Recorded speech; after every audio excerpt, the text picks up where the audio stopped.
Hello, welcome back to my channel. Today we are going to do Oreo balls.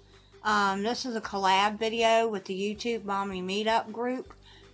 A bunch of ladies this month, it's been going on all month, have been showing handmade gifts. And this is going to be a gift that I'm making for my neighbors that I give every year. So I'm going to put a playlist with all the ladies that have gotten involved with this group and has done this collab, and it'll be linked below, so make sure you go check those wonderful ladies out. They came up with some really neat stuff, great stuff for the holiday, and we're almost at the end of it, and it's going for the rest of the month. But this is going to be my contribution. I'm going to show you how to make Oreo balls. This is what you're going to need to make them. You need 1 pound of Oreos, any Oreo, your favorite. You could do this with mint, the chocolate. Today I'm using peppermint because peppermint's my favorite, and you can only get those up to December. You need a 8-ounce package of cream cheese, and these are Toll House chocolate, white chocolate chips. There's many brands out there. I just happen to have a coupon for them, so that's why I bought that. You can also buy, when you buy your white chocolate, in that baking section they have what's called almond bark, and it comes in a microwavable tray. If you've never melted chocolate before, I recommend you do it that way, because you can put it in the microwave. And it's pretty simple, and you put it in your microwave and stir it every so often. I've never used it. My daughter does. She swears by it. She's never melted chocolate before, and she absolutely loves it. I'm going to try this. It's been a while since I melted chocolate, so let's keep our fingers crossed I don't burn it. You're also going to need this is just for the recipe. Then you're going to need some kind of plastic bag and some way to crush the Oreos. I'm going to try this method and see what happens. Okay. This is actually pretty easy. This is an actual freezer bag, and you want to pour your Oreos into the freezer bag. And I realized once I got home, this is not a pound of Oreos, so go on my blog, you'll see the actual recipe. I'm just kind of blocking these out and say it. So this is quite a pan, this is 10 ounces, because it's a limited edition, yes. So I'm going to have extra chocolate left over and everything else. Okay. Now, I'm going to take a side of my mouth, because see all this? I don't want that going in original my cookies. Oh, that's cool. Mix it. Okay, let me try this again. Now, all you got to do is crush the cookies. I'm very, this is really heavy. You can also put these in the food processor and crush them that way too, do them all the time, but you don't have to watch me crush them, so I'll be back. So as you can see, I crushed all my cookies, and now I'm going to put them in my mixer.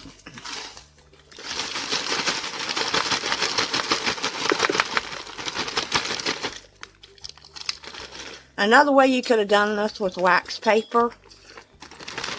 I'm going to get a spoon and scrape these out.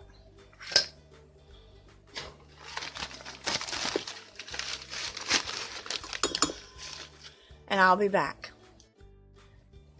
Okay, now I am going to put in my cream cheese. And I'm going to blend it with the blender to combine the cream cheese and the cookies.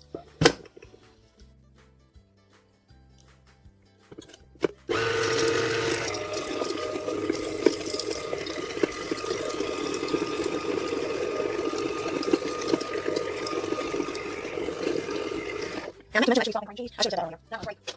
I'll scrape my bowl down. And it looks like it's pretty incorporated. It might take a little longer with the pound Oreos. Yeah, that looks incorporated. Oh yeah, that's incorporated. Okay, now what I'm going to do is form this in a ball and stick it in the refrigerator, and I'm going to let it sit overnight in the refrigerator, or just I'm going to put it in the bowl and sit in the refrigerator overnight, so that way it gets good and hard before I make my actual balls. So we'll come back tomorrow. Okay, I only waited 15, 20, maybe 30 minutes, and then I thought I'd wait. I'd go ahead, and I didn't wait overnight, because I want to be able to make the balls up. So you just get a little bit of dough. I guess this would be dough. And kind of form it in a ball and put it on I have a cookie sheet with wax paper, and you're going to put it on the wax paper. I think what I'm going to do is I'm going to make the balls up and then leave them overnight in the fridge to get them really, really hard. Because what I'm more afraid of at this point is, I made that too big, is the cookie dough falling down in the melted chocolate. So I think I'm going to make the balls, and then you'll have way more dough than this if you use the pound. But I think I'm going to do it this way, and then I'm just going to, I might make some mint ones too, because I have mint Oreos. I haven't decided yet. Oh, and something else. I can't seem to find a, I'm making them too big. I can't seem to find a melon baller. If I could find a melon baller, then you could just scoop it out and these would be even.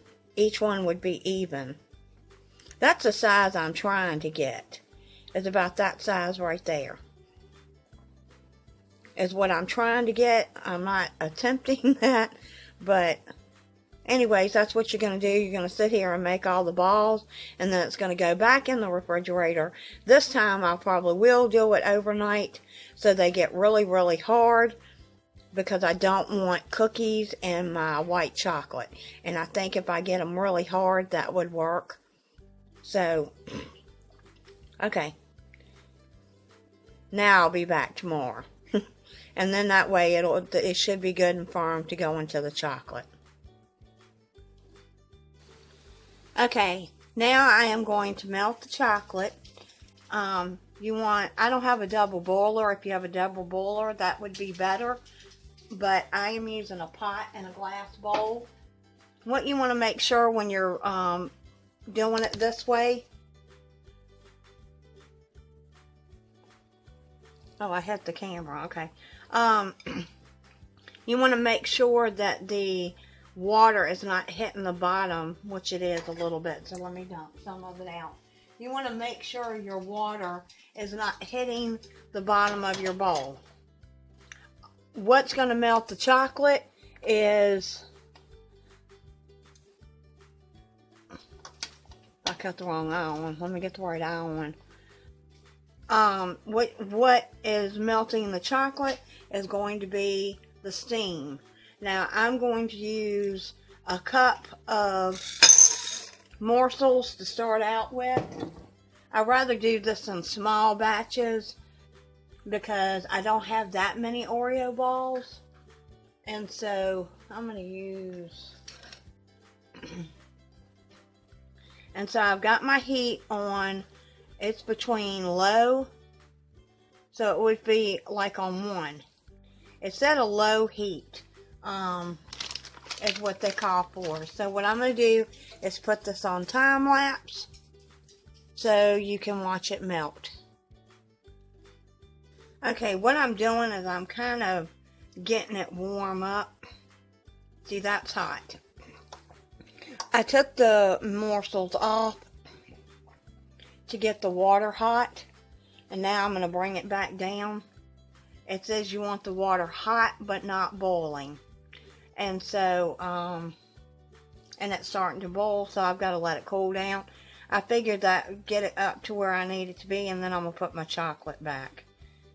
So I'm seeing little bubbles, so that's considered boiling, and that's not what I want because then it'll burn. So I turned it up to where it was, where I could get it warm, and then I'm going to add, once it stops boiling,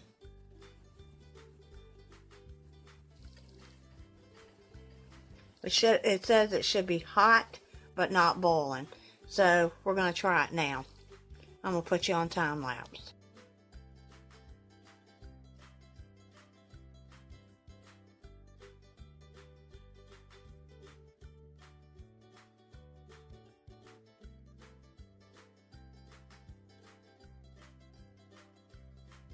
I am just kind of making sure I cover the ball, and then I'm picking it up and putting it back on the wax paper. I'm finding this is working a little bit better, and then I'll let some of it drizzle off.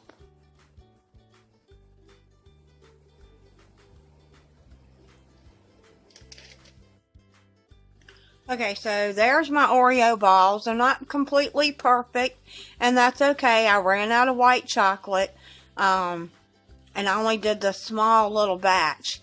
You might want to get a couple of bags of white chocolate, or what's in those microwave trays might have lasted longer, but not that hard to melt the white chocolate. And they're already starting to harden, but I've got to put them in the freezer for 5 minutes to get really, really hard. And then I'll show you how I package them up. You can also do a brown paper bag. And, you know, I'll put to your family from ours, Merry Christmas. You could also, I do these for my kids too. And I'll put the child's name to whoever from Santa. And they get that Christmas morning inside one of these bags. But you want to put it in a sandwich bag or something like that. You don't want to just have it in the bags itself. So I'm going to get some, and they don't look the greatest in the world, but people really don't care. So I'm going to put about 4. Depends on how many people you're feeding.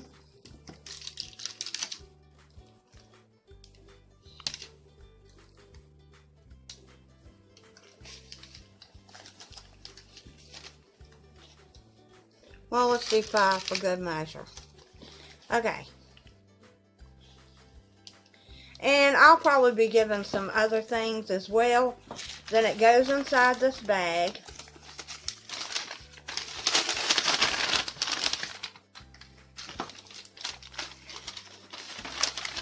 And then what you want to do is you want to fold this over a couple of times. Well, I might only be able to do it once. My handwriting is so big. Oh, you could also put tissue paper inside that bag, then put your goodies in it so they have a soft place to hit or to sit in the bottom of the bag. I could have went down one more, but that's okay. Now, there's a couple things you can do. I don't have a hole punch, but I do have this. I could hole punch it under one of these holes and use twine or ribbon. Right now, that's the only ribbon I have. I've still got Christmas stuff in storage. But I think I'm going to try, and we're going to see if this works. If it don't, then we'll try another method. I'm going to try ribbon. So what I'm going to do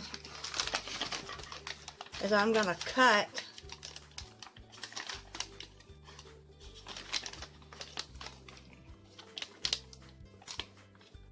of course, my scissors are not that sharp.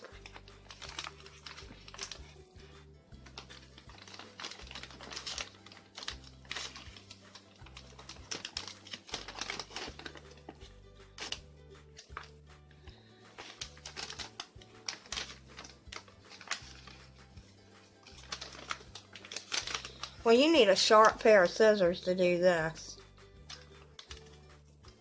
There we go.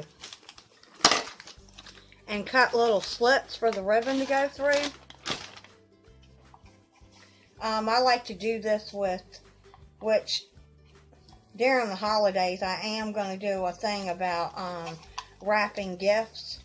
A lot of people like the way I wrap gifts.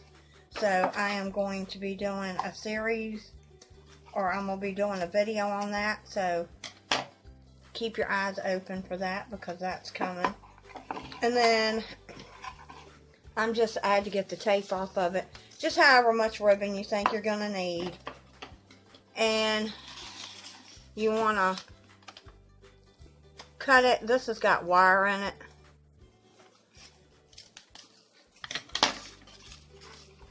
And it's kind of flimsy. So I'm going to fold it and go through my holes.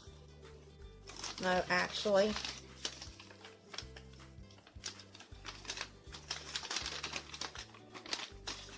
I'll have to make that hole a little bit bigger.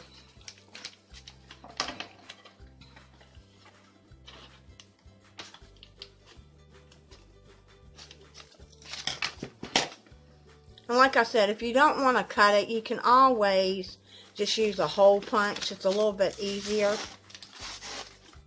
But I want my bow to be on the front.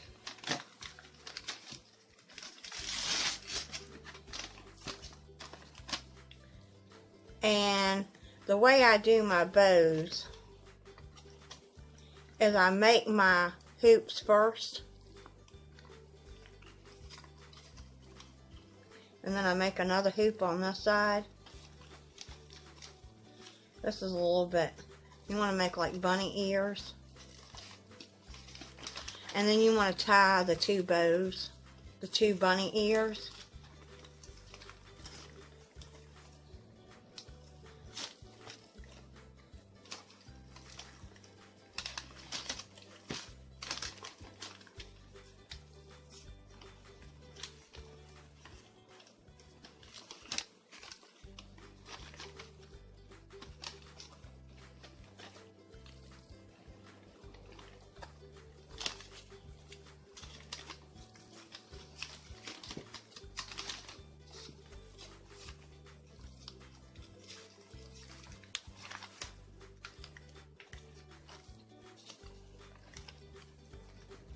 And just keep messing with it till you get it right to where you want it.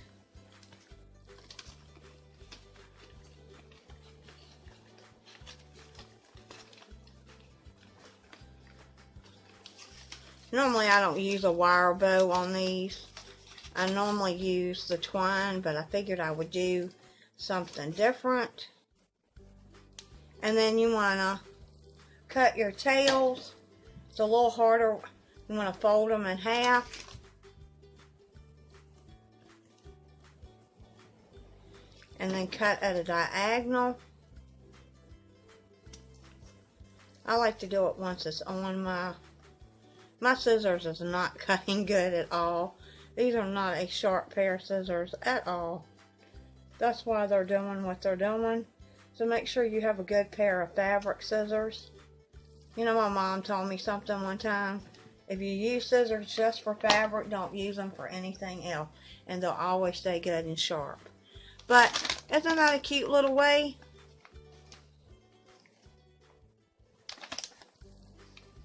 And there's other little things that you can do too. But that's one way to do it. And that's what I'm giving my neighbors for Christmas. As a little thank you gift. We help each other out during the year. So, okay guys. Thanks for watching. Don't forget to subscribe. Bye-bye.